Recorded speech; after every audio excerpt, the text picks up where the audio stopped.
Welcome, everyone. My name is David, and I'm on a mission to find nuggets of gold that are hidden from plain sight, unearth them, and shine a light on them. These individuals are everyday people, consultants, musicians, fitness influencers, documentarians, authors, MMA fighters, and the thing they all have in common is that when I dive into their past, their titles, when I dive past their titles and labels and uncover their story, their tales will light an internal fire within you so that you too can take your dreams, turn them into goals, and watch those goals unfold into reality. Today's guest is the lead guitarist for the Texas alternative rock band Identity Crisis. Check out their singles on Spotify or YouTube. If you're a fan of rock, you'll enjoy their singles Nature, Tell You Goodbye, and Take Me Away. My guest today is an internet anomaly in the sense that there is very little information about him online. So grab a drink, sit back with us, and we'll see what he's all about together. Parker Menke, thank you for who you are. Thank you for being here, and welcome to your episode on David's Sour Night Sit Back. Thank you, man. Happy to be here. Happy to have you, man. Are you happy? Yeah, this is awesome, dude. First podcast. First dude. podcast. I'm excited. Are you nervous at all? No, not really. All right, good. I kind of, I don't know. I watched a little podcasts in my day. I don't know. So I'm just going to wing it and go for it and see what happens. Who are you watching these days or listening to? Oh, gosh. I used to watch a lot of video game, like the Vanos crew on YouTube and stuff like that. And there was this one. It was a group of YouTube creators that play, Grand Theft Auto and Gmod and Fortnite and all that stuff back in that day. But there was this one of the members. His name's Wildcat. You can look him up on YouTube. He had a podcast for a little while. He doesn't do it now, but when he did it, he had some really cool guests. Talking about video games and how they came up, and basically what we're doing now, just like shooting the shit and just making some entertainment. They're funny. I love watching those podcasts, and lots of funny characters, and because it's a whole group of people. It's like a whole tight-knit group of YouTubers and gamers, and I've always loved watching that, so it was pretty cool. But that, and then I've watched Joe Rogan forever. Who's that? Yeah. How dare I mention his name? He's bald, 1 foot shorter than me, and wildly successful. That's who that is. 1 foot shorter. Yeah. That's hilarious. Yeah, I got to one of my buddy's places last night. When I walked through the door, he was listening to a Resident Evil podcast. Resident Evil? Like, dude, you're such a nerd.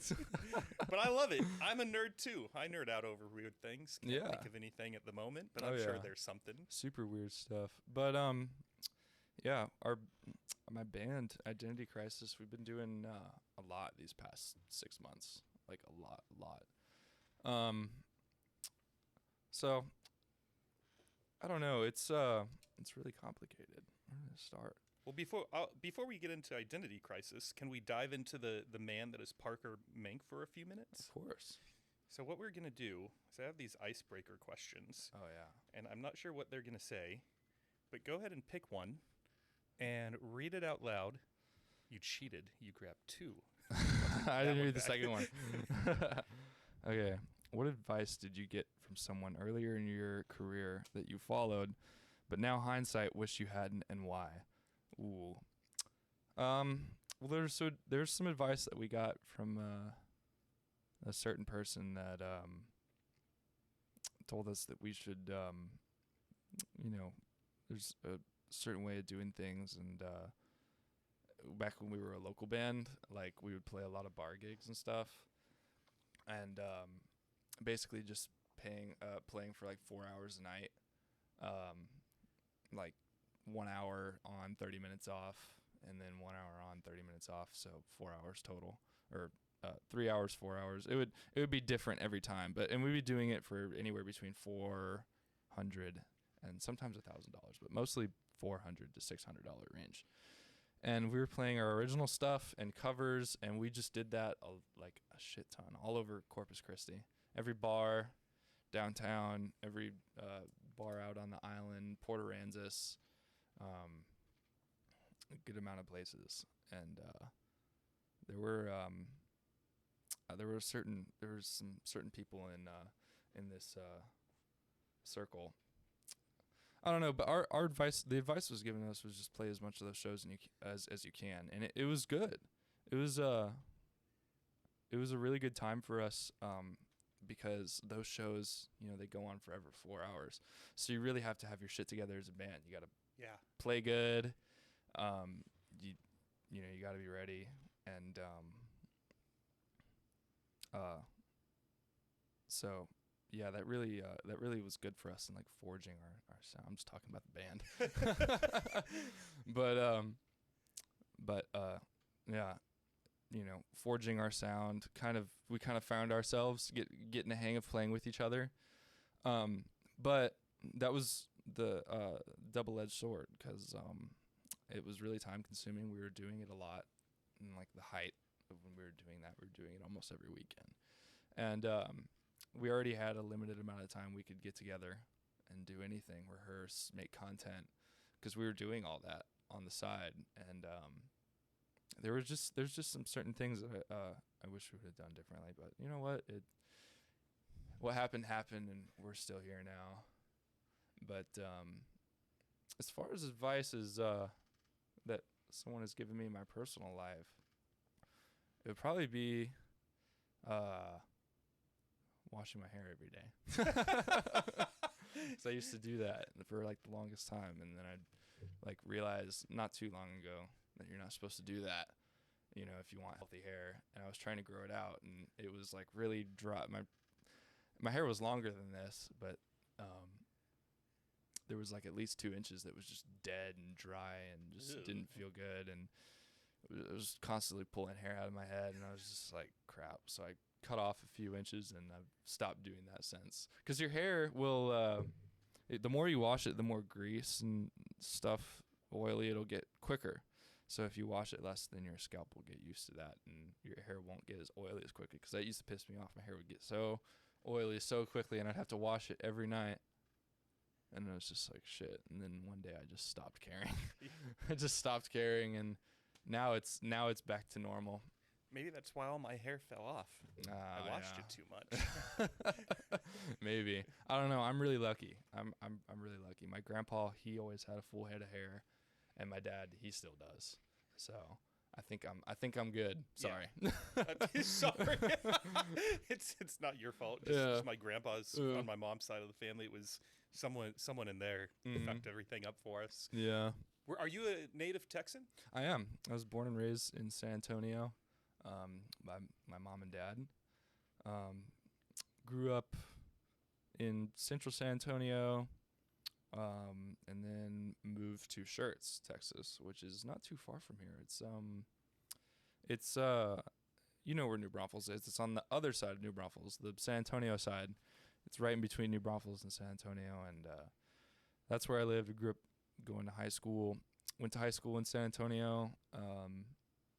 Graduated 2022, and I moved to Corpus. When I was in high school, I was playing a lot of guitar, and that's kind of when I started. When I started playing guitar, I was 14 years old. So around that time period, I think it might have been COVID or pre-COVID, and then during COVID it was like when I really honed in on my playing and kind of got into it a little more. You had time. Yeah, exactly. Got to do something, and yeah, so I did that. But there was no one else in my high school that I could relate to musically. No one. Small high school? Yeah, it was really small. My graduating class was like 106 people, so everyone knew each other by name, and it was a good thing and a bad thing. It was a pretty good environment, but there was no one that I could share my like intimate musical knowledge with, and because everyone just was on the bandwagon, with whatever was popular, and I've never been like that.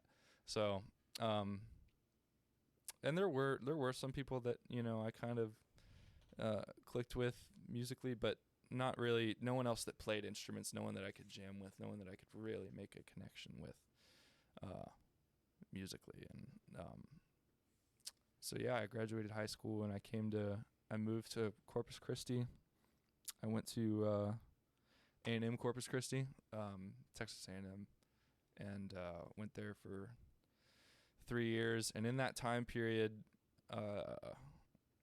that's where I feel like that's where I kind of found myself a little bit, was when I moved out and kind of, you know, experienced the world for myself a little bit.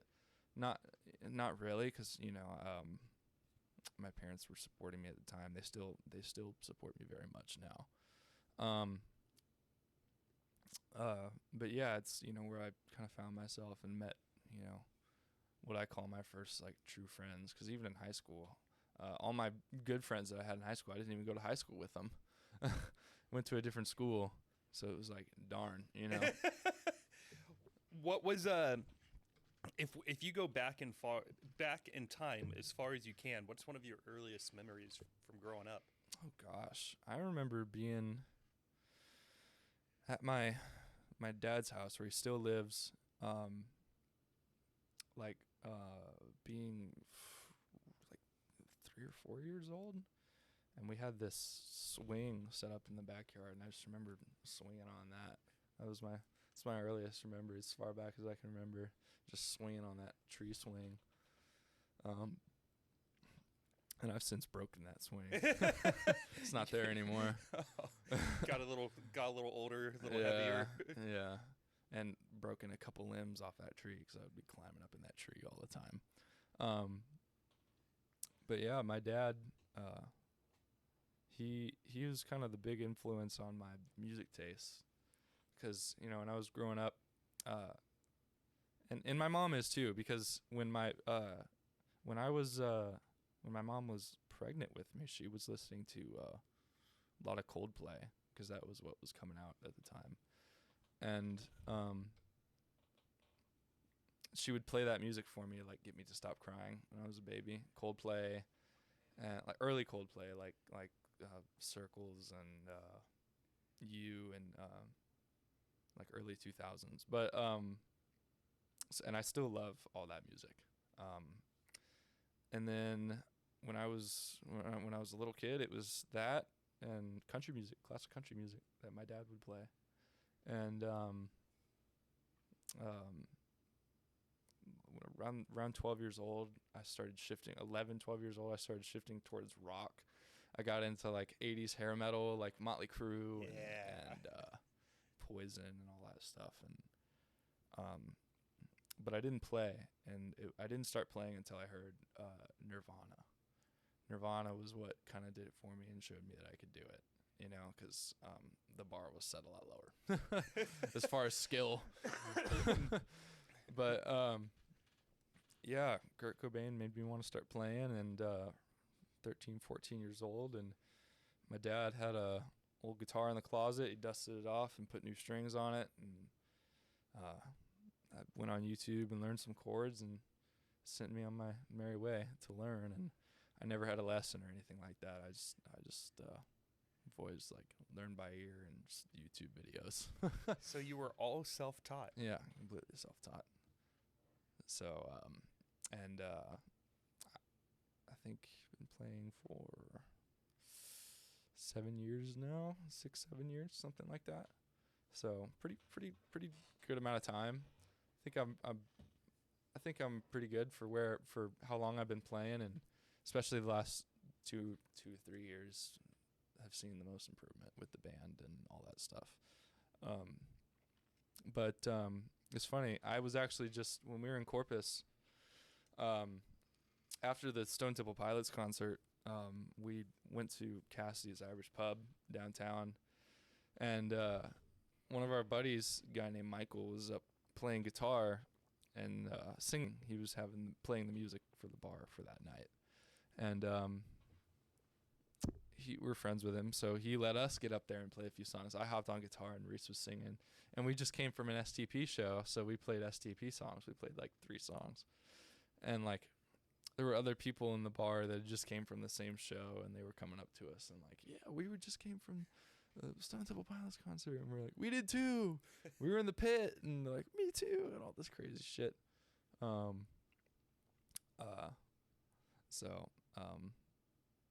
But that guy Michael, he's a guitar teacher, and he you know, told me, he's like, he's been playing for a good amount of years, and he was a phenomenal player. He was doing stuff on acoustic that I was just like,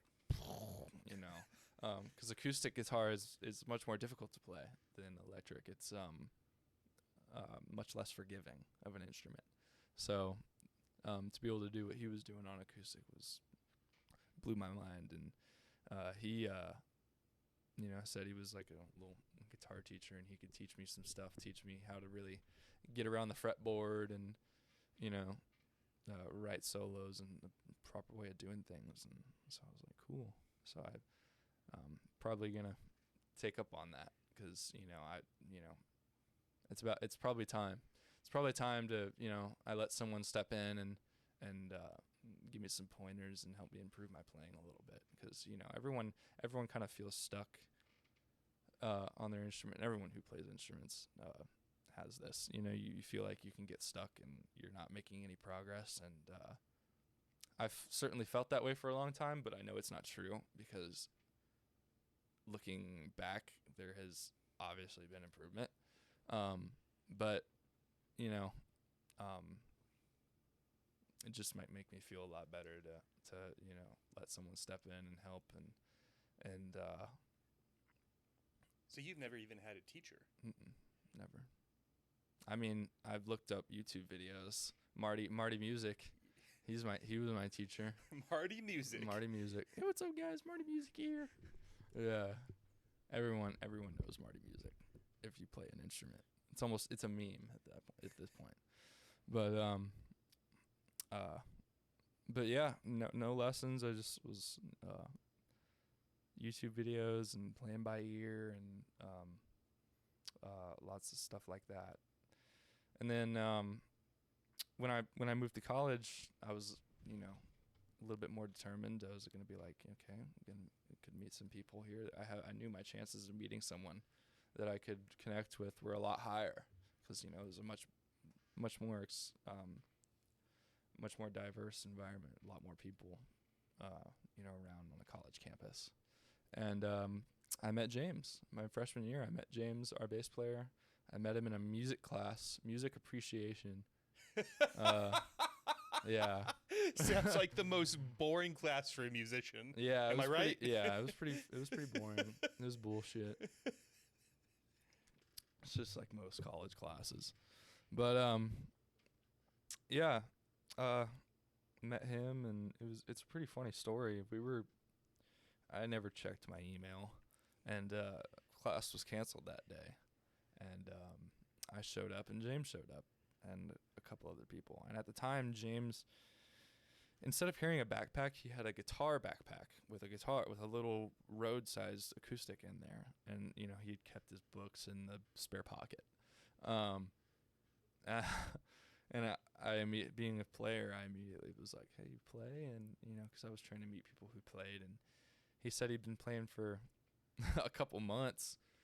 And so I didn't really expect much, but but something was different about him, because he was not just a guitar player, he was a songwriter. His intentions were different. He wasn't just trying to play the guitar, he was trying to write songs, write good songs. And at that point, he was kind of going through the songwriter process of writing and writing and writing and writing, because that's what you do with your songwriter. To get to the good songs, you just write song after song after song, and then you pick the best ones out of the bigger group, and you work on those and make those better. But he understood that early on, and he really had that drive. James, he's a really driven person, and he learns really quick.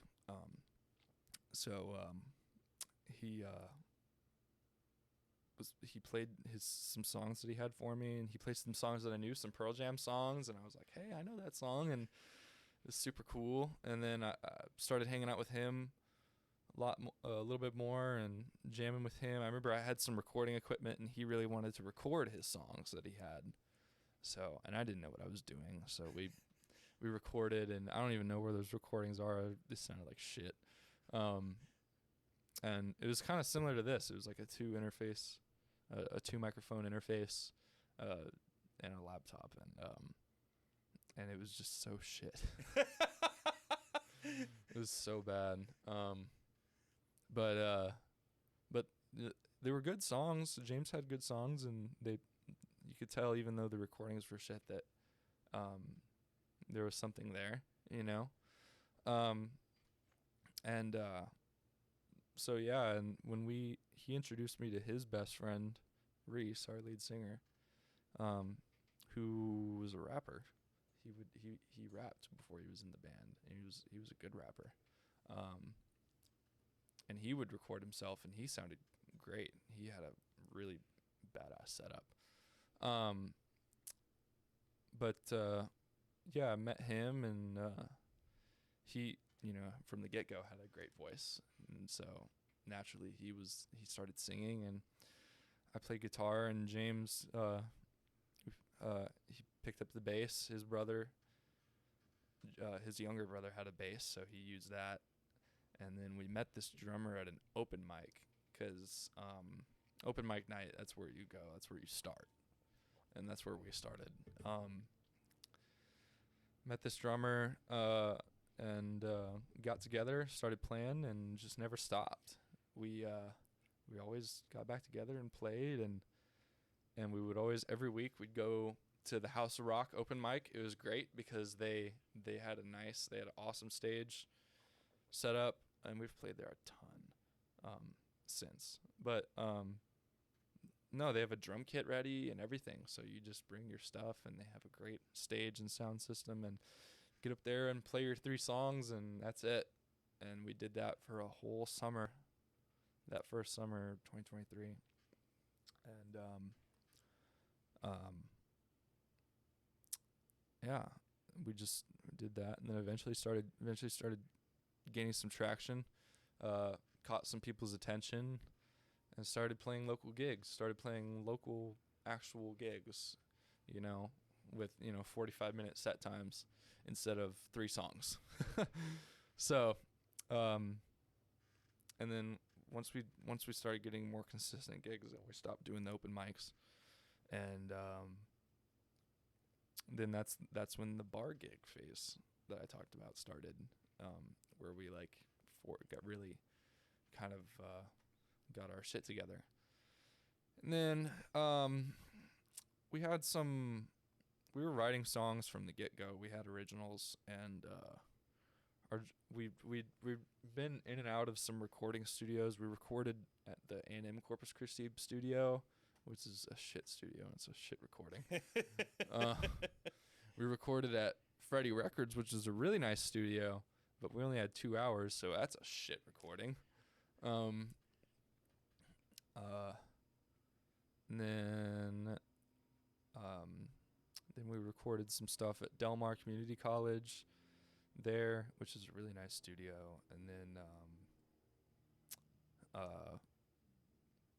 our drummer at the time wasn't cutting it, and so we got rid of him, and we got Cosme. We knew who Cosme was. He was a very well-known drummer in Corpus Christi. He was a metal drummer, very, very technical, and very, very serious. Everything about him is very serious. His equipment and his attitude and everything. He's got it in terms of skill and knowledge and everything. And of course he had the space. He has his studio, so we had a place to play. Only problem was it was like a 30-minute drive from Corpus Christi. But I didn't care. I never took that for granted, because I knew that we were like really blessed as far as our situation went, with the studio that we had, and we could play and not be bothered, and because I understood how hard it is to find a place to play and not be bothered and have everything that we have and not have to pay for studio time, all that good stuff. And so yeah, we just did our thing, and then not too long ago we had Dave Hillis reached out to us. He's and if you don't know who he is a he's a recording sound engineer, and he's worked on lot of classic records that I love. Most notably Pearl Jam 10, Pearl Jam's first record. He recorded that whole record, and he had some awesome stories to tell about Eddie Vedder and all the band members Pearl Jam. And we also got to use the Pearl Jam tape machine. He still owns the tape machine, the same tape machine that they used to make that album, and countless others. And that was so cool, recording on tape, because that nowadays everything's digital, but back in the day all they had was analog tape, 2-inch analog tape, 24 track. And since digital has become prominent because it's much less time consuming and easier than analog, because literally, like, if you are recording on tape and you miss a take, you have to you got to rewind the tape, find the spot, okay, here it is. So in recording with digital, you can just hit reset and be back at you can like set it up to where if you're like struggling on one certain spot, you can literally hit a button and it'll just reset it for you, and you're ready to just like record. Oh, I fucked it up. Boop, record. So as far as convenience goes, that's why it's not really used as much anymore. But the thing about tape is you can't recreate the sound that you get, the warmness, the tone that you get with recording on tape. There's no sound like it, and it's impossible to emulate, which is why people still use it. But the problem is it's very expensive, very time consuming, and it's a dying trade. There's no more people to work on the machines. They're very, very complicated pieces of equipment, and they need maintenance, and there's no one to work on them anymore, especially the classic ones like the one we used. And it was just so cool, the mojo, the vibe, and it's there. They use that machine because we idolize those people too, like more than any other band, Pearl Jam. So it was so cool. And so we did those recordings, and they're great recordings, but we just a better opportunity came along, and Jim Kaufman, this producer that we're working with us now, he reached out to us, and he said he wanted to record us, and so we jumped on that, and he was great. We went to LA and recorded in his studio. It was an amazing studio at his house, and Jim Kaufman, he's just a completely different animal. He's a beast. He really is. He's a very driven person. He has a extreme work ethic. He's like, we get there to the studio in the morning and everything's ready to go. We're like, what are we doing first? He doesn't like to waste time, and it's just a good environment to be in, because it's like serious but also chill. Like, he's a chill dude. You could talk to him and tell him anything, and he's very supportive and very into the music. He was like completely into the music that we were doing, and he was just completely loving what we were doing, and he literally like jumping up or down in the studio, like dancing, really makes you feel good about what you're doing. Yeah. And kind of the same situation. He has a bunch of cool vintage gear that a lot of famous bands have used, like Soundgarden. He has these Neve channels that there's only like 32 of them in the world, and he's got 16 of them, and they were used on like Black Hole Sun, like crazy. And he owns them, and he's the only person in the world that has that. So we're the only people that have that drum sound, because we use those channels for drums, and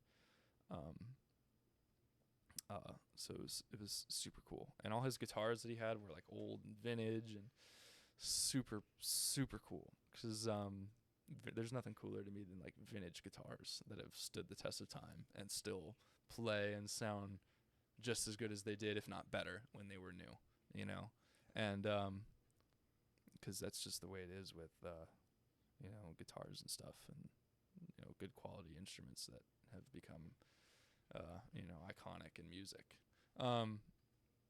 But yeah, so we did the recording with him, and we love the recordings. They're just amazing. So we're going with those recordings. Those are the ones we're going to release, and they're really something else. It's a complete step up in production and everything, and we're just really stoked because this producer we're definitely working long term with him. We already have plans to for future music, so we're already one step ahead of the game. He's got a great team of people, these people that are coming in today to work with us. He got that ready. He got that ready for us and sent those people out, and they're gonna help us. With our live set, just kind of tightening up our live set, because when you go see a good band, they don't waste any time on stage. They end one song, right to another one, and their transitions are cool and smooth, and every second that they're on stage counts, not just the songs. So that's what that's the next step for us, is that's what we're going to be working on. So yeah, that's pretty much where we're at. It kind of sums it all up, really, with as far as the band goes. But yeah, it's not what I would have imagined myself becoming, but that doesn't matter. Whatever's gonna happen is gonna happen, and I'm extremely lucky to have the people that I have around me, and the family, because the band it's a family. It really is. And I'm just so glad that that's what it's become, and we've been able to stick with the same people and trust each other and build a bond and all that stuff. And we've been able to experience awesome things together and travel and go places that we never thought we would go. We're just a rock band from Corpus Christi, Texas. What the fuck? It's just weird. Some of the stuff that we're on, that we're gonna go do is just crazy. Never would have imagined. All the artists, all the people that we've played with, and it's happening to us. It's crazy. Yeah, there's a lot of bands out there, and it's pretty competitive, I would imagine. Yeah, the music, social media, it's pretty saturated. I mean, it's not overly saturated. There's tons of other areas of social media that are just godly, But yeah, as long as you just produce quality content and do it in an orderly fashion, a timely fashion, and keep it consistent, then you'll be fine. But it does take a lot of work and effort and time and all that stuff. But yeah, there's certainly a lot of other bands out there. A lot of them that we're aware of, and a lot of them that we like, and we try to view it less as competition and more of if we were gonna play with this band, instead of having that mindset, we'd have the mindset of making friends with them, and because at the end of the day, that's not what we're out here to do, and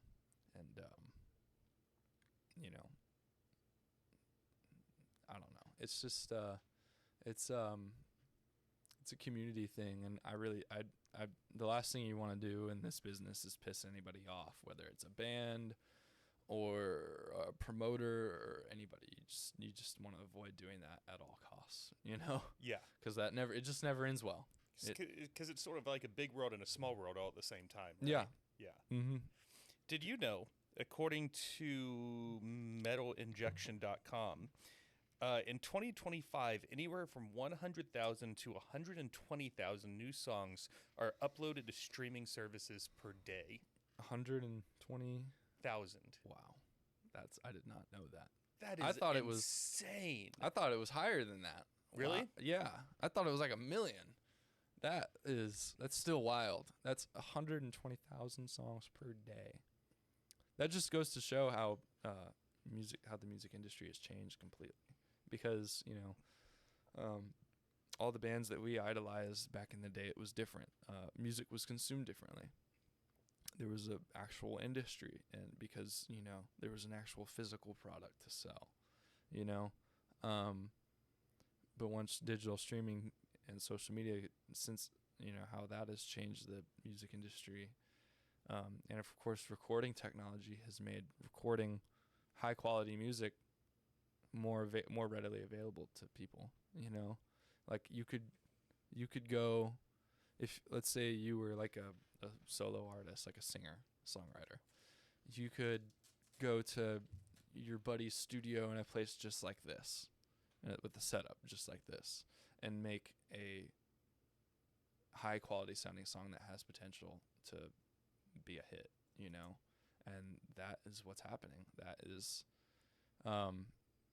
what's going on. There's so many artists out there that are just taking matters into their own hands and doing things their way. And because it's so easy now. It's so easy to make a DistroKid and put your songs on Spotify. It's so easy.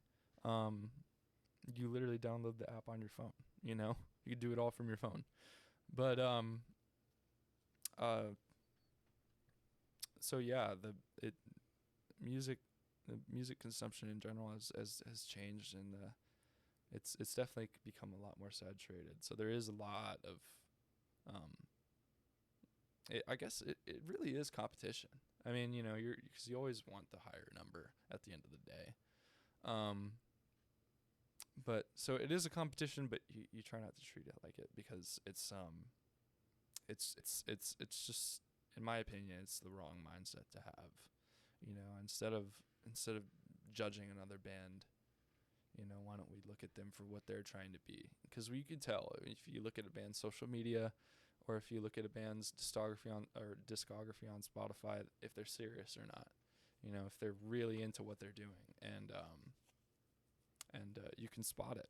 You see all these bands on social media, and the ones that do are the ones that you want to really keep tabs on and watch what they're doing, because we're doing all this awesome shit. That doesn't mean another band isn't.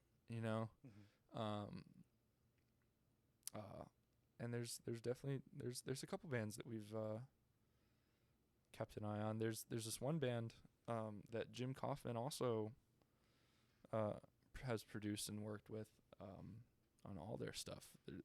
A band called Return to Dust from California, and they're a really cool band. They're really heavy, very heavy sounding band, and I really love what they do. And London Hudson is he's Slash's son from Guns N' Roses. He's their drummer, so that's pretty cool. And I've talked to the lead singer on the phone, Graham. He's really cool, and Maddie, and then their lead guitar player Sebastian. So they're really cool, and I hope we get to go on tour with those guys. That would be really cool, because Jim works with them, and it's and there's been, I don't know who's created like these social media accounts, but there's been a couple different social media accounts that have popped up that have been reposting like us and Return to Dust and this other band called Scarhaven, which they have like huge Soundgarden influence, and then like other bands that are in this small circle, and we've never even met any of those other guys, but I've heard their music and I've seen what they do, and I know that what they're doing is good, so that's really cool that we're kind of a part of that. And I feel like we've kind of there's a lot of barriers we've broken, and there's still a lot of barriers to be broken, but we're to a point now where we've amassed a good amount of people watching us, so as long as we just keep giving them the quality content, and no matter what it is, covers, originals, promotional material, all that good stuff, we just got to make sure that it's good and it comes out in a timely fashion, and so that way people don't you don't fall off, because if you're not consistent, that's what's gonna happen. Yeah. And like your friend was saying, it's difficult. It really is to make something online that fits with your music, and because there's really a lot of intimate thought that goes into it, and anyone who does any social media will understand that. So yeah, but 120,000 songs per day on Spotify is wild. Yeah. It's insane. You mentioned you keep either you or the whole band, we'll just keep it to you. Every now and then a band will catch your eye and you'll sort of start following their journey. What catches your attention? Gosh, I just have my ear for music is, pretty diverse. I listen to a lot of weird shit. So anything that just stands out, that I think is cool, like a guitar riff or a melody or anything that just, aligns with what I like. And if it's like really good, if there's really something there where this song is making me feel a certain way, then I'm like, hey, this is really cool. I'm gonna roll with this, Yeah. And then there's tons of other bands where you'll listen and it's like, oh, it's really good, and I feel like that's how a lot of people are with us, like they'll listen to our stuff and they'll say, oh, that's really good, because all the stuff that we have on Spotify now, we did ourselves. Like we didn't have any producers, any professional songwriters or anything, and not that we have that now. I mean, we're professionally produced, but it's we didn't have anyone giving us pointers that we really needed, and that was just where we were at the time. It was just the time period. It was just what we had available, and we just made do with it. And it sounds the way it does. And, maybe we could have been a little bit more intimate with the songwriting and the production and all this kind of stuff. But, we just did what we could with what we had. And I still love that music that's on Spotify that we have. But there's a lot of really intimate things that make the difference, and I feel like this producer Jim is, he's made that difference for us in terms of production and little things that people don't even notice, like a tambourine in a song. Like, it's crazy. He told us, go back and listen to a lot of your favorite songs. Go listen. And listen for a tambourine or a percussion or something that you never knew was there. And of course, we go back and listen to all these songs. And we're like, holy shit! Like you never noticed that, Like, it's all this music has all these things that we never thought of.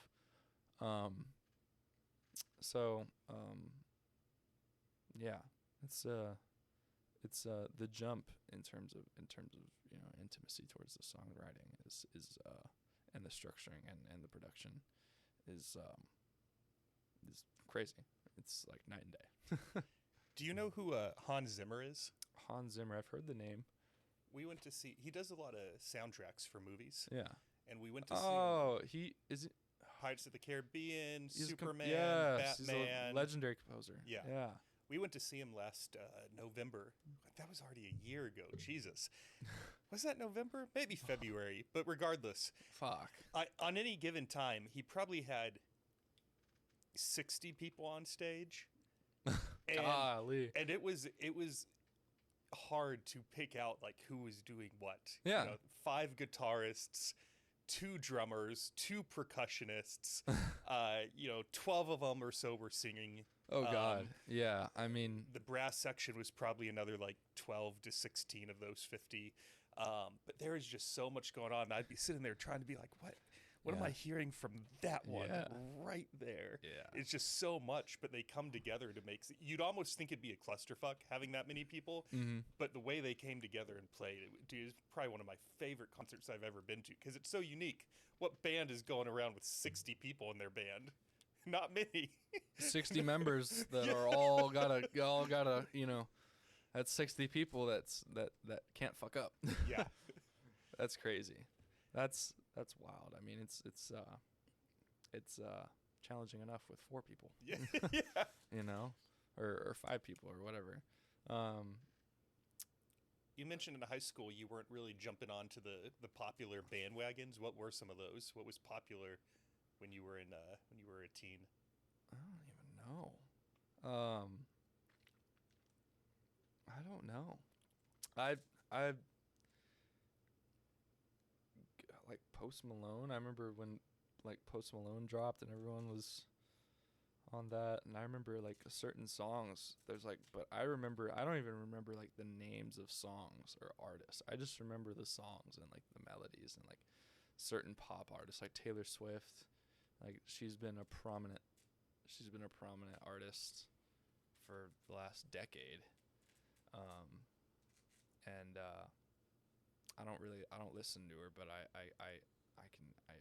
respect it, you know, 'cause she's like number 1, you know. I can't really talk shit about as a musician, you know. She's like number 1 in the world.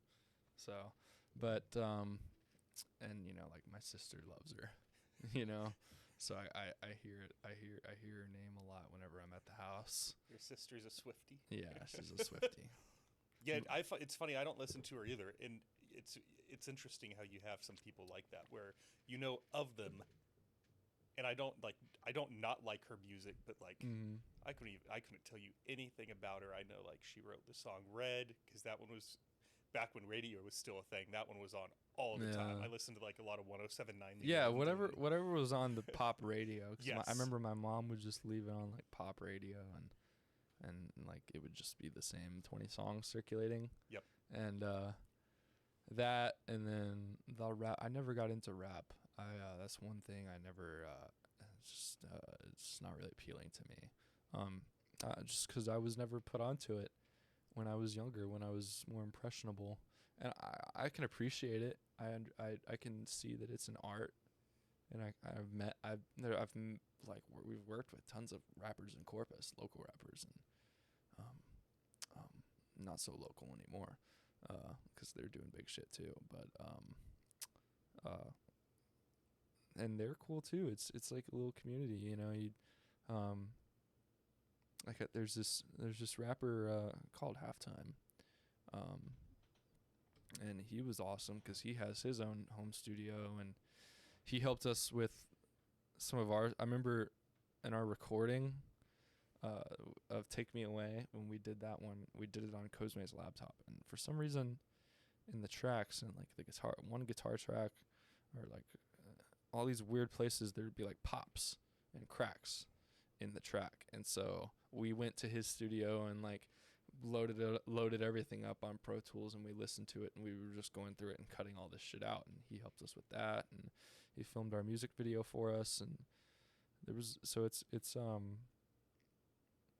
so you know, working with you know, people that make that music, I totally see, you know, where the drive is and where it comes from, and you know that it's a real thing with real emotion, and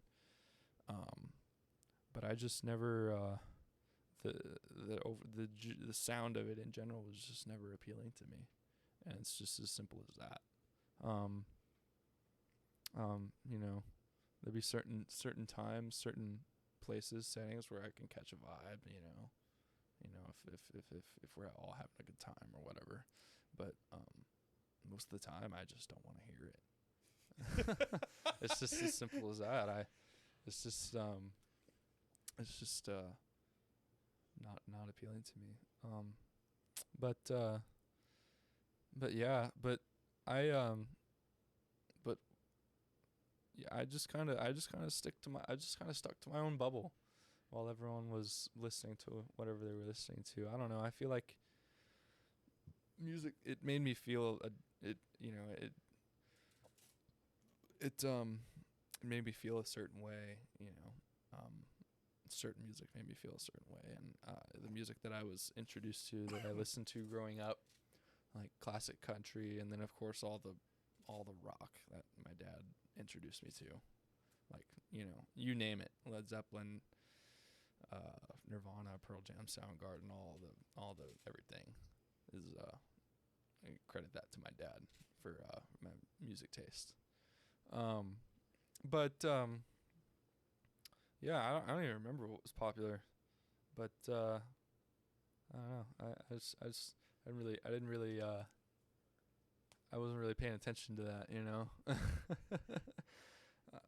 I don't know. I didn't really listen to anything, 2000 and up at the time, and I still don't.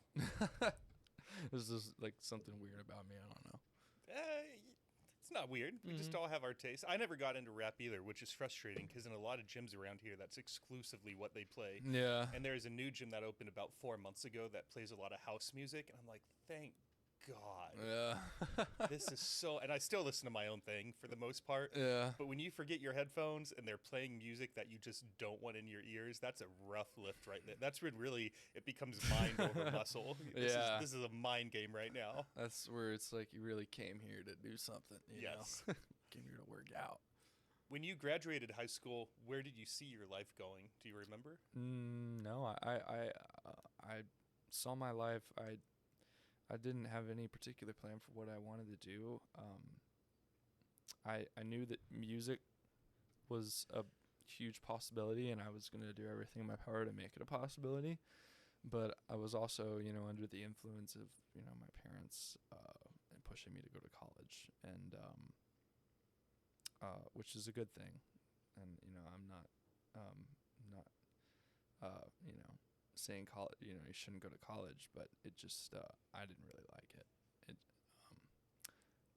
was just hard for me to kind of my mind. I'm not studious at all, so so school just was always really difficult for me, and so I dropped out as a junior.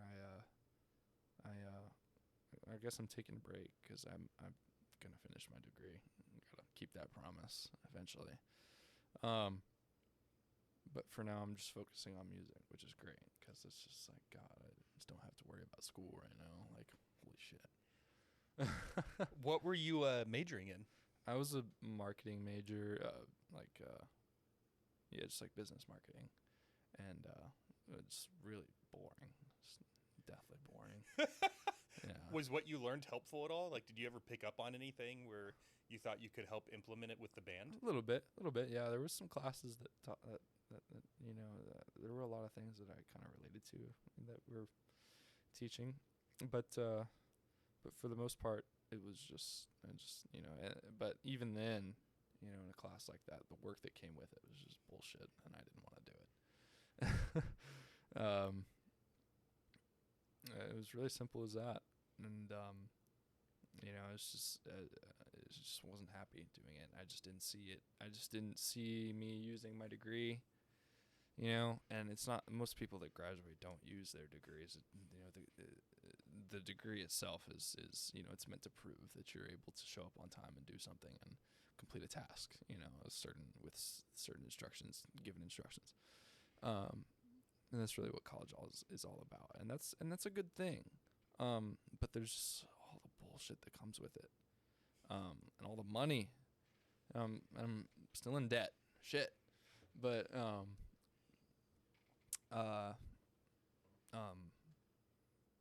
yeah, but it wasn't a complete waste. There were some things in there, like I met James.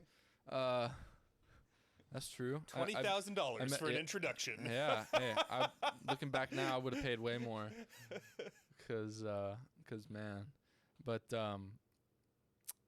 yeah, and I made some great friends that I still have now and from college, and I made great college memories and all the good stuff, and so it was a good experience. It was a really a good time for me to find myself and as a person, because I've never really thought too deep about the intimacies of life and all that stuff. I've just kind of like taken it day by day, and because I've kind of got this, it's like everything will be fine as long as you just don't do stupid shit, so I just try to keep myself out of trouble and just go day by day, and of course have a long-term plan with what I'm taking seriously, like music, but And of course, now that's become, my main ambition. But at the time, I was kind of just going wherever life was taking me, and just meeting whoever I could, and just kind of going down the path basically with no real direction. So that's pretty much that, and I'm still like that. Yeah. You said you said you found yourself in college. Was that through sort of finding identity crisis, or can you elaborate on that a little bit and what that means to you? I think what it means is just being content with yourself in day-to-day life. And when I was in high school, I was very wary of the people around me and what they thought, and I was very anxious and worrying about a lot of things because I didn't quite fit. I didn't really fit in, so it was just a weird place to be, and I never really felt satisfied with what was going on in my life. I mean, I knew that I was just trusting the process of life, and just getting through high school, and then okay, now I'm going to go to college and all this stuff because that was what I was told I was going to do. And I didn't have any other plans, so I just sort of went with the program. And yeah, I think when I went to college and kind of just I was by myself for the first time in my life, living away from home, and just learning how to take care of myself and learning how to learning basic things, and you try to learn something new every day, whether it's something really stupid or something crazy, so I don't know, but I think as far as finding myself goes, it's just like being content and finding good people, and just staying true to myself, and not lying to myself, not lying to the people around me, and just trusting the process and being patient. I struggle with patience a lot, and anger and stuff. So it's really and I kind of went through some things with some people, not bad things, but just kind of learning experiences on how to treat people and how to just be a good person, and so I think as far as finding myself, it's just being content and being happy, and just keeping yourself, just keeping yourself honest. Because I grew up, believing that the two worst kinds of people in this world are liars and thieves. And as long as I'm not that, then I'm okay. Liars and thieves. I don't like liars. Why do you think you were weary? That's a weird word. Weary of people around you when you were in high school. Where'd that come from? Well, because I never really fit in. I kind of like the things I was interested in, just all kinds of things, the clothes I wore, just like things, and like social status, like that seemed to matter in high school. I just never really, like feeling like I needed to climb that ladder and be cool and try and be someone that I wasn't. Even though that person that I was trying to be wasn't a bad thing. I was just trying to fit in and be cool, but that just never worked out for me, and I just always felt one step behind everybody as far as, I don't know, so socially, I was kind of, I kind of felt like the odd one out, but I've since kind of changed my mindset a little bit. That was kind of, looking back now, I was a fucking weirdo. I still am. I just say like weird shit, and just like be referencing weird shit that no one knew, and it's just like everyone's just like, what? You know. But yeah, it was just a strange environment. It was with strange people that I didn't really get along with. I mean, there were people that I did get along with, but even the friends that I had at my high school weren't like friends, you know. I didn't really have anybody in high school to kind of, you know, make a connection with and go through the ranks with, you know. I just was like bouncing from friend group to friend group and, you know, trying to figure myself out, you know, what kind of people I want around me and all that kind of stuff. So, that's, you know, and that all just comes from being in that small environment of high school. It's just different for me. If I would have gone to a different school, a much bigger school, it would have been completely different, you know. But there were just certain things that seemed to matter at the time, but just really didn't, you know. In hindsight, none of those things that I was worried about mattered. I was, you know, kind of worrying about the wrong things, you know. Like social status doesn't matter, you know, like that was a big thing, because I always would just like feel left out all the time, you know. But you know, it was just an interesting time period, you know. I still can't explain it. Because I was just weird, and I never did crazy shit when I was in high school, like party or smoke and drink. I waited till college to do all that shit. You and me have that in common. Yeah. I and that's a good thing, because there's a lot of people now that I kind of like, you know, see every now and then. It's just like, golly, you know. Golly. I'm glad I wasn't friends with you, fucking dick. But you know, yeah, and you know, of course, there's the people that you just like fucking hate. Like there were some bullies, and there's some fucking motherfuckers that I wish I could just, you know, give a peace of mind, you know. But now it's much easier for me to kind of grasp, you know, the reality of that stuff not mattering at all, and just being kind of to, you know, turn your shoulder and have respect for yourself, and do what's right for yourself, you know, and not put other people in front of you in certain aspects of your life where you should be worrying about yourself, you know. So yeah, that's it was just a strange environment, a strange time. That's really it. And I still can't explain it. Yeah. But gosh, I remember I was in Boy Scouts. That was another thing that I didn't mention. And I did Boy Scouts all the way through high school, 11 years old to 18, and I made Eagle Scout.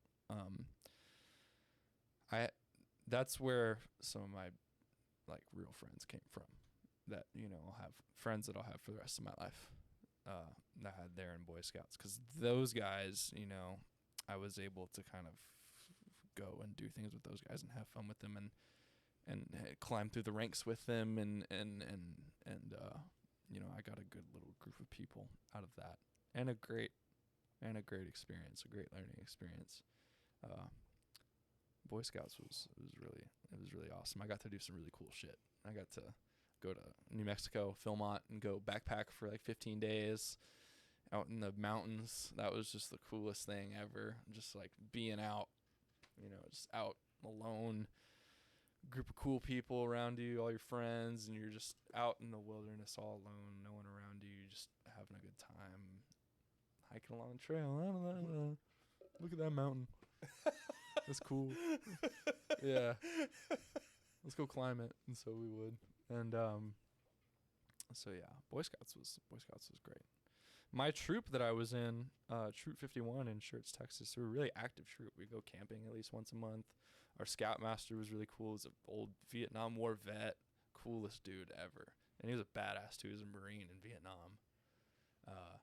and he had some cool stories to tell. And he's like a classic hot rodder. I've always been in the cars. My dad, he builds cars out of his he at one point he's built cars out of his garage before. He's real good with that. So he and I had that connection. We were talking about cars and stuff, and he was telling me old stories about crashing cars and all that crazy stuff. And that Scoutmaster, he didn't give a shit. He helped me through the system a little bit to get my Eagle Scout. And in Boy Scouts, if you age out at 18. So and I made my Eagle Scout the day before I turned 18. Fuck yeah. So it's funny because it says on my Eagle Scout card, it says the day it was February 22nd, 2022 on a Tuesday. So everyone kept making that joke that it was Tuesday, 2/22/22, Tuesday, and that was the day that I received my rank, and then I turned 18 and aged out. And Eagle Scout it's a good badge to have. It taught me a lot about life, and it taught me how to handle certain things, certain situations. Like, because of that, I learned like all some survival skills and all that stuff, and made me a really good outdoorsman, and all the cool stuff that comes with it. And of course, I got to do that with a bunch of friends. So Boy Scouts so I wasn't completely by my lonesome during that time period. I had Boy Scouts, and I had a really good friend who went to Steele High School, which was really close to my house, but I didn't go there. I went to a different school, and he was my best friend all through high school because he lived a couple doors down. I would just go hang out, and we'd ride our bikes around and just go like shoot the shit and all that cool stuff.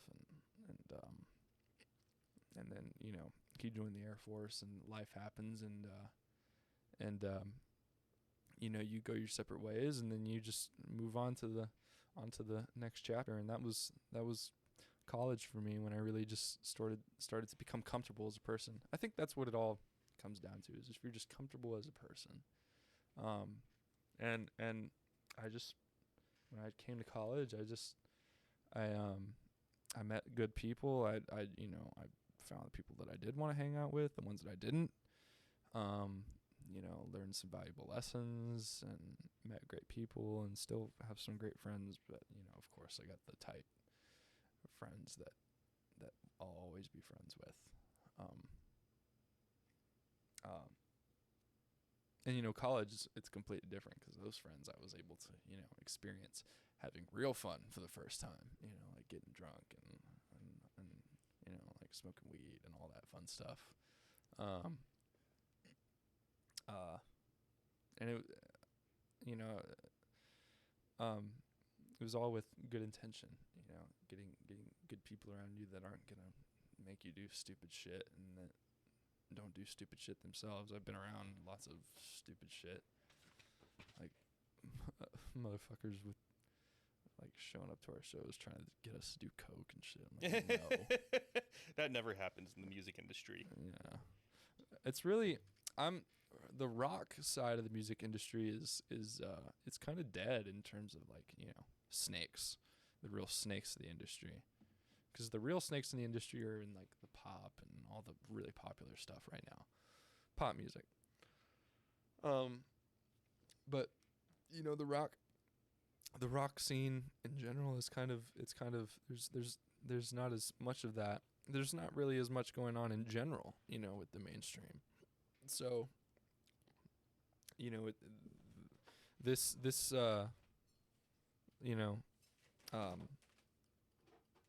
time period in rock and roll it's pretty good, because there's a lot of good eyes on, there's a lot of good people watching out there. Thank you very much. And but then again, there's less bad people watching. less snakes in the rock world today. So that's pretty good. And that's one thing that's certainly true. Because the whole, side of that industry is kind of not fizzled out, but toned down because it's not as prominent anymore. Here's a sort of off topic, sort of on topic, since we're talking about finding yourself and all the other topics we've sort of been hovering around for a few minutes. Right. Parker, why are you alive? I'm alive because my parents decided to Have sex. They decided to have sex and have a child, and they planned me. I was brought into this world, and I was just gonna do whatever I was bound to do, and I'm alive today because of my parents and the care that they've given me throughout my life, and the care that everyone who cares about me has given me, and made me the person that I am. It's really as simple as that. Do you feel like you have a purpose? I do. I feel like my purpose has since become music, because I love music. I would chop off my legs and arms if I had to continue listening to music.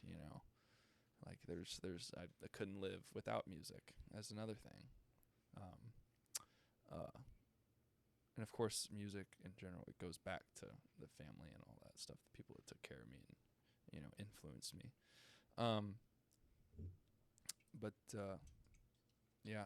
Couldn't do it without music, because it's just such a free and creative and expressive world.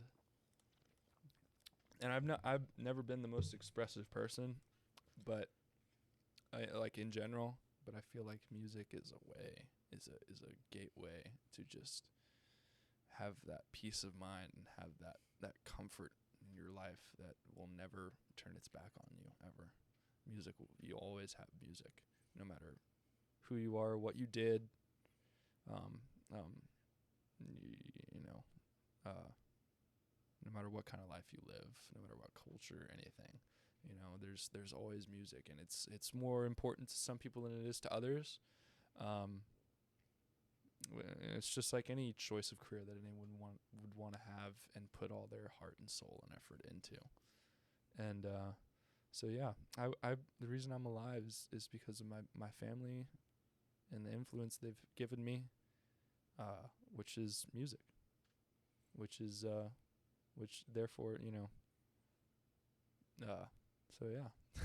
You know what I heard about 2 years ago that has always stuck with me just because it is insane, is one of my buddies came across someone who never listens to music.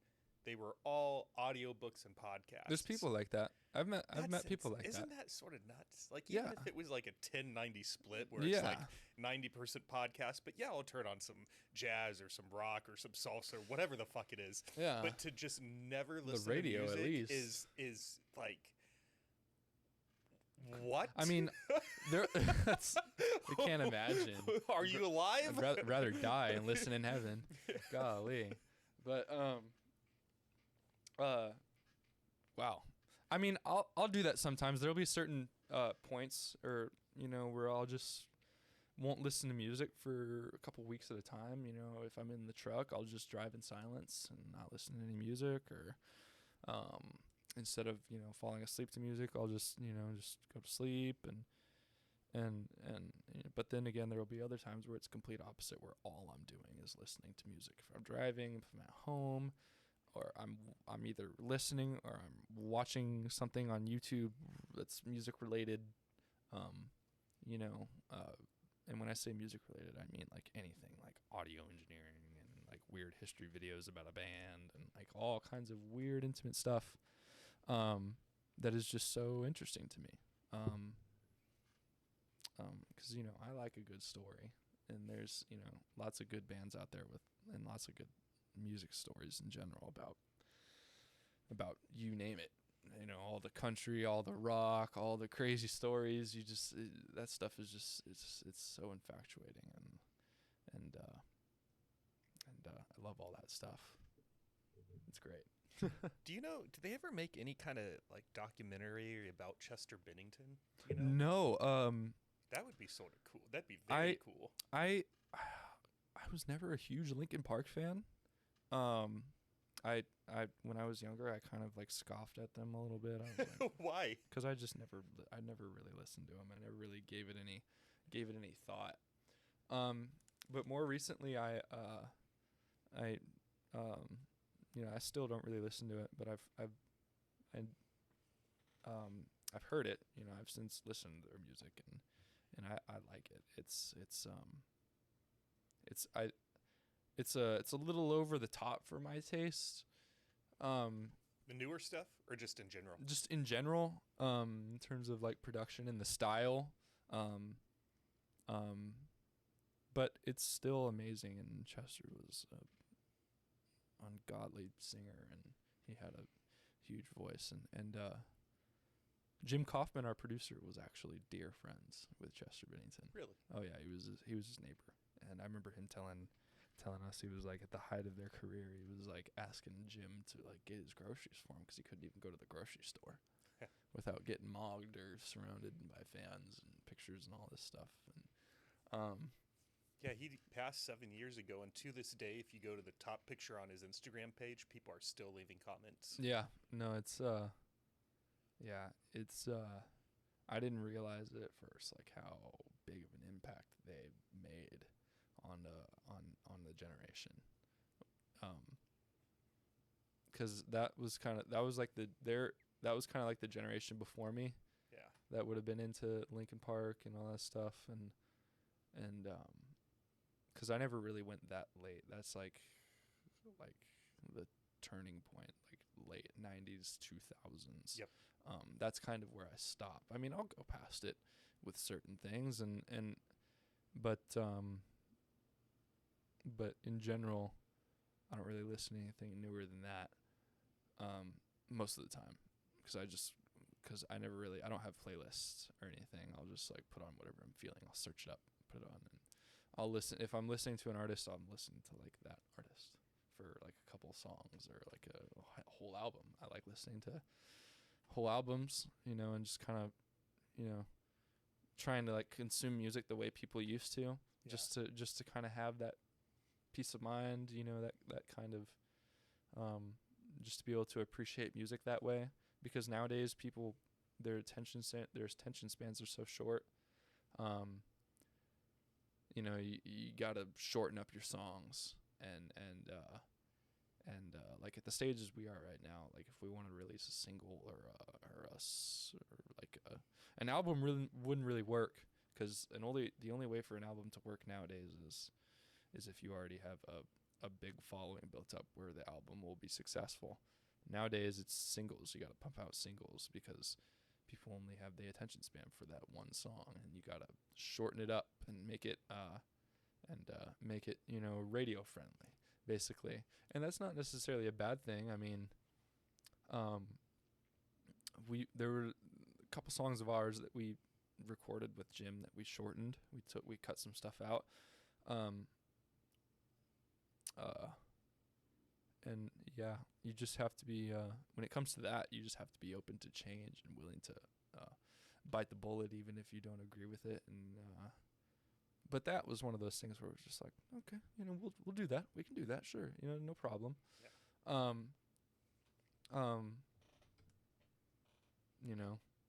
So yeah, and then again, you got to be careful, and try not to, say yes to everything, and kind of, but yeah, it's people's attention spans are so short, so you gotta compress everything, and later on in your career, when you've built the following, that's when you can really kind of be more expressive and expand and kind of be a little bit more diverse, and hopefully people will like it. Yeah, I've had a few people with I'm sure you've had people comment on your stuff where they have like username that's not even a name, and you'll click on their profile and there's not a single picture, and you're like, is this even a real person? Yeah. But I've had 3 or 4 people tell me I should take these 90 minute to 2 hour episodes and just take the best moments out of each of them and release like just 25 to 30 minutes. And I'm like, you can get so many clips out of this episode too. That's one thing I was thinking, because when I was watching Julian's episode, I was looking at your Instagram and I was like, man, he's got like 5 or 6 clips already. yeah. It's like so easy. You can just cut it out and do the annotations. Does it put the text up there, like the captions? Yep. Like it annotates that, and it's that's really cool that you can do that. And for the clips, I don't mind, like the 30-second to Yeah. 2-minute You can do shorts for like anything. YouTube and whatnot. But to the people who are like, oh, you should never release a 90-minute episode, I'm like, do you realize if you look at the top 5 podcasts on Earth right now, They're 90-minute episodes. they're all 90+ minutes? Yeah, that's not. That's why I It's didn't not even care. a podcast at that point. It's just like It's just like a social media interview or something. It's a you know? conversation. Yeah. That's what I like to call them. Just Yeah. 2 people getting together to talk. And there's people that love to listen to that. I love to listen to that. You know, certain podcasts and stuff like that Wildcat. He called it the Wildcast. I like that. Yeah, because the his Wildcast. yeah, because his handle is Wildcat. Yeah, the Wildcast. That was pretty cool. I wish he still did that podcast, but he doesn't do it anymore. Was it music? No, it was video games, gamers. Oh, that's right. That's yeah, right. yeah. I haven't watched any like music podcasts. I don't know. Me Feel like- neither. I feel like I just kind of figure out everything for myself in the music world. I went through a very short phase where I listened to one where they would take one song from one band and they would talk about it for like 20 to 25 minutes. And I listened to 2 or 3 episodes and realized I just didn't care. I just want to listen to the song. Yeah. I don't really care what these 2 random people have Yeah. to say about the song. I just want the music. Yeah. You know, there's a YouTuber called The Charismatic Voice, and she is an opera singer, and she does a lot of reactions to a lot of different music, but she does a lot of rock and a lot of music that I love. And her reactions are really genuine. Like, she gives really good reactions, like, because she's a really animated person, you know, and she's really good with the facial expression and like all that stuff. So she's like, her reactions are good whenever a moment in the song happens, because she's a singer, and she will like pause at certain points in the song over and over and over and talk about like all different kinds of things, like production and how this person is singing and certain techniques with the voice, and because that's her main YouTube video like titles are singing reactions to the singing. But you know, it could be any cool song that you love, and she's done all kinds of crazy and I just love watching her reactions, because it kind of gives me a feeling of that first reaction I had when I first heard it, and it made me feel like, whoa, you know. Yeah. Just from listening to the music, and it's really cool to like see someone else react to it. But every now and then I'll be watching her and I'll just be like, man, I just want to hear the song. So I'll just go on Spotify and listen to the song and like completely forget about it. I just want to hear the song, man. Because she keeps pausing it over and over in the same 30. Haven't even made it past the intro yet. Let me listen. Yeah, let me listen. While you take a drink real quick, I want to shout out that next February 28th, it's a Saturday at 1 p.m. We're doing our first episode in front of a live audience. We would love for you to come. If you scroll down in the show notes, there will be a link so that you can register. And there's going to be a few surprises. It's not just going to be me and someone talking for 2 hours straight. There's going to be some live music, some live comedy, and a few other surprises in store for you guys. So if you live in Austin, Texas, and you'd like to come out to get your internal fire lit, I would love to have you and to finally meet you in person. I haven't met really any listeners yet, and that has been sad. So I haven't met any fans yet, so shit. yes, February 28th, scroll down. There'll be a link. Register. We'll see you there. What about for Identity Crisis? Is there anything that you're allowed to shout out that's coming up in the next like 3 months, give or take? Or is everything sort of under construction at the moment? Well, it's under construction, and mostly like all the like specifics will remain confidential, but Fair enough. But Go listen to what they have out. yeah, you can Go listen, to their YouTube page. You can listen to what we have out. You can go to our Instagram and see what new stuff is in store. As far as music goes, we've got songs recorded, ready to go, and we're still working on mixing. And we will continue to working on mixing probably up until the day they drop, because that's just the way we are. Yes.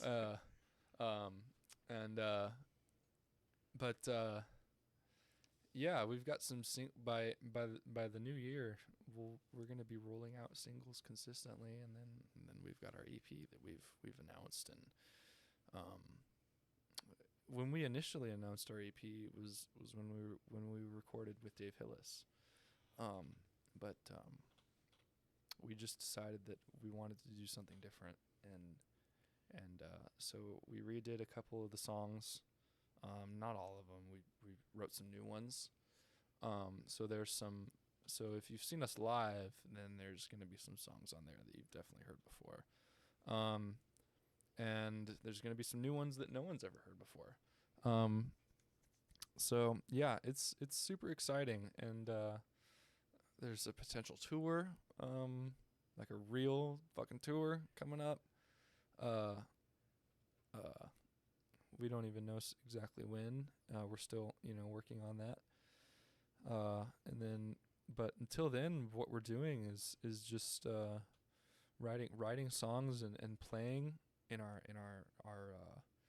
house that we have. We have an amazing house in San Marcos, and we got an awesome setup. We can play in our living room and not bother anybody, and we can jam on all our original stuff, and we've been writing lots of new stuff, and we've all been living together, and it's been really good, really inspiring, and it's so much easier now to get work done because we're all together all the time. We don't have to drive to James's house to go do this and that. We're there, we're ready to go, and it's like, for me, because I sleep in, it's like I can get up and I can immediately go work on music. Like, it's the first thing I do in the day is just go and play with the band,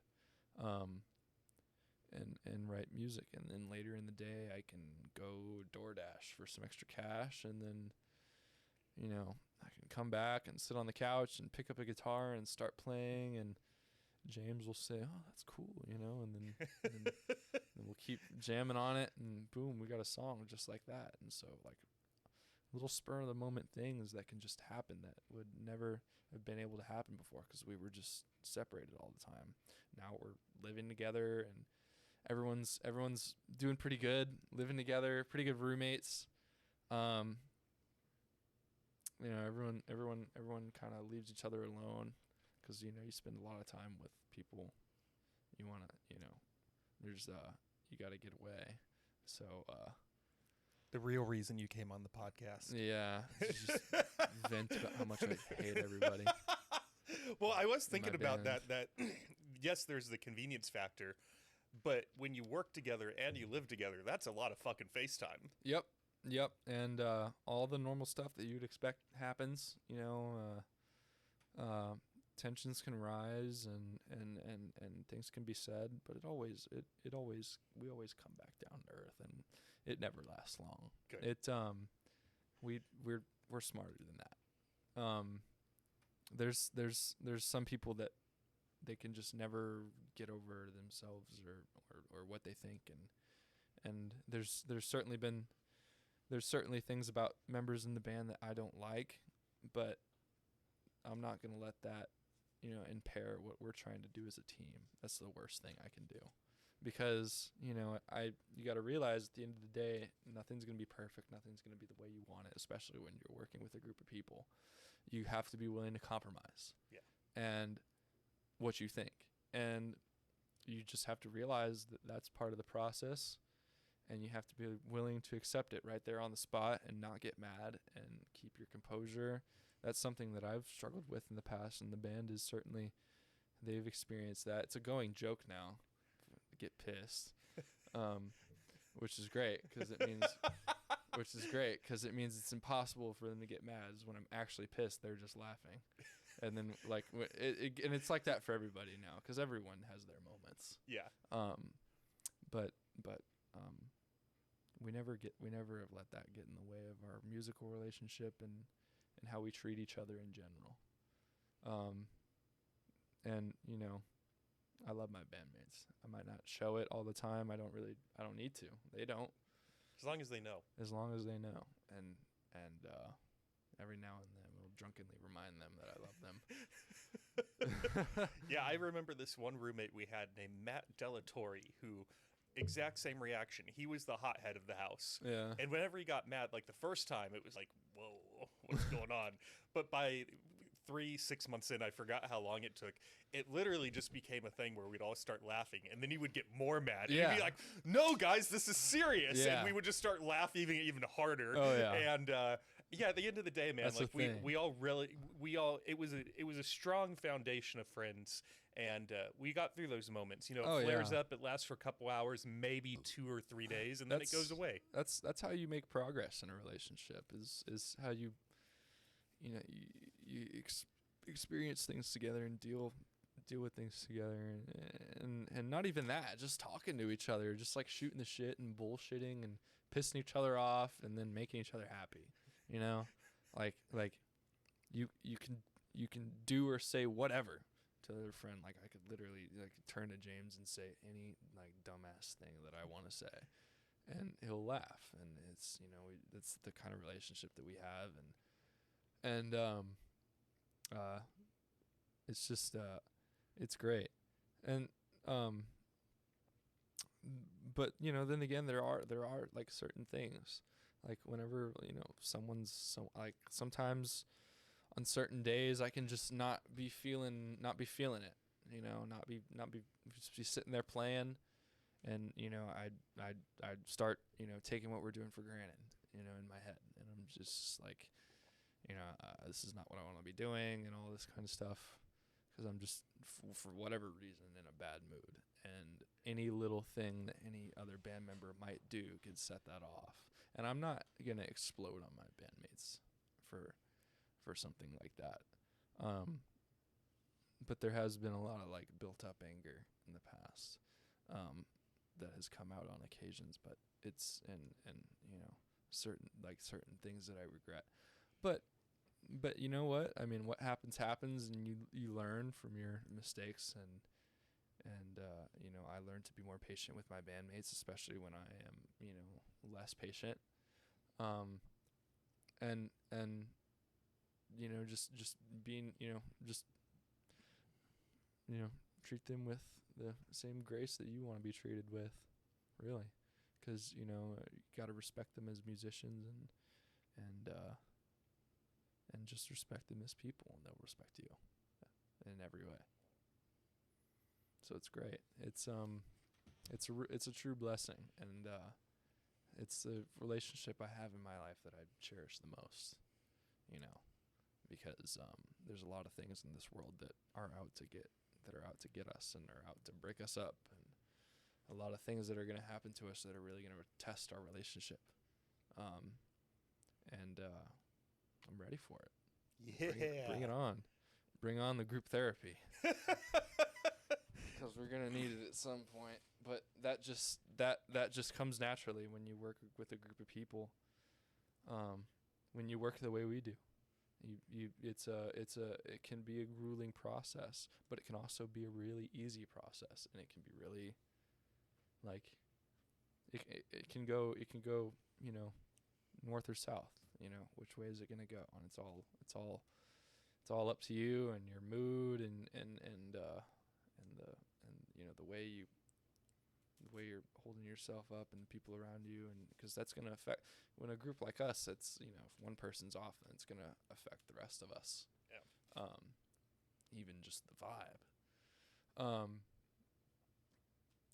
So yeah, it's a process. It's a constant process of just working things out and figuring stuff out about each other, and learning new things about each other every day, especially living together.